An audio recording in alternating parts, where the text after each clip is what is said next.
అనుకుంటున్నావు. ఆ దోమల ద్వారానే నువ్వు ఇబ్బంది పడుతున్నావు కదా, మళ్ళీ దోమలాగా ఎందుకు మారాలనుకుంటున్నావు అని అడుగుతాడు. అప్పుడు అవ్వ ఈ విధంగా చెప్తుంది.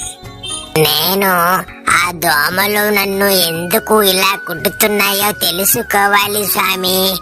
అందుకని నేను దోమలాగా మారుతాను స్వామి అని చెబుతుంది అవ్వ.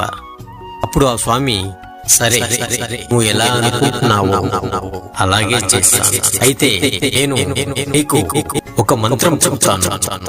ఆ మంత్రాన్ని జపించి నువ్వు ఒక్క దోమలాగానే కాదు, ఏ విధంగానైనా మారగలిగే శక్తి నీకు కలుగుతుంది. ఈ మంత్రం నీలోనే ఉండాలి, మరెవరికి ఎట్టి పరిస్థితుల్లో చెప్పకూడదు.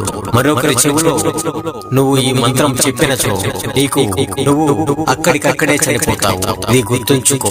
అలాగే స్వామి.